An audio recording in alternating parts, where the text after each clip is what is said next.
ആദിലയാണ് nominate ചെയ്യുന്നത്. ആദില ആദ്യമായി പറഞ്ഞ പേര് അക്ബറിൻ്റേതാണ്.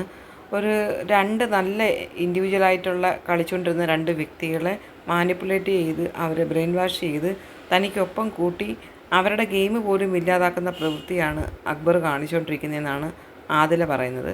രണ്ടുപേരും ഒറ്റയ്ക്ക് കളിച്ചുകൊണ്ടിരുന്ന വ്യക്തികളായിരുന്നു. അവരെ കുപ്പിയിലാക്കി ഭൂതത്തെ പോലെ വെച്ചുകൊണ്ടിരിക്കുകയാണെന്ന് പറയുന്നുണ്ട് അക്ബറിനെ പറ്റി. രണ്ടുപേരെ അടിമകളായിട്ട് വെച്ചിരിക്കുന്ന പോലെ തോന്നിയിട്ടുണ്ട്. ഒറ്റയ്ക്ക് നിന്ന് കളിക്കാൻ പറ്റത്തില്ലെങ്കിൽ പിന്നെ ബിഗ് ബോസ് ഹൗസിനകത്ത് നിൽക്കാനുള്ള യോഗ്യതയില്ലെന്ന് വേണം പറയാനെന്നും ആദില പറയുന്നു. വെറും യൂസിങ് ആൻഡ് ത്രോയിങ് ആയിട്ട് തോന്നിയിട്ടുണ്ട്. പുള്ളി എന്തോ വലിയ സംഭവമാണെന്ന് തോന്നുന്ന കണക്കാണ് പ്രവർത്തിക്കുന്നത്. ഒരു ചവറിൻ്റെ കിരീടം ആണെന്നാണ് വിചാരിക്കുന്നത്. പക്ഷേ അത് ഉള്ളിലാണ്, അല്ലാതെ പുറത്തൊന്നുമില്ല.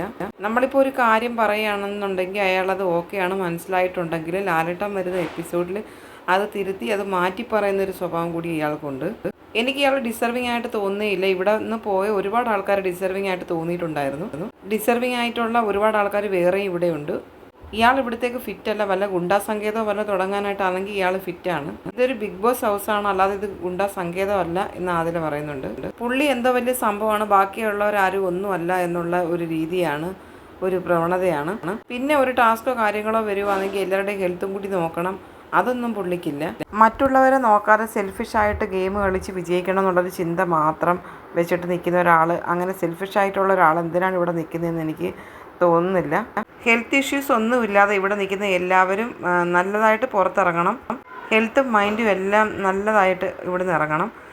അങ്ങനെ നോക്കുവാണെങ്കിൽ ഇയാളിവിടെ നിൽക്കാൻ ഡിസർവിങ് അല്ലെന്ന് ആദില പറയുന്നുണ്ട്. അതുകൊണ്ട് അക്ബറാണ് എൻ്റെ ഫസ്റ്റ് നോമിനേഷൻ.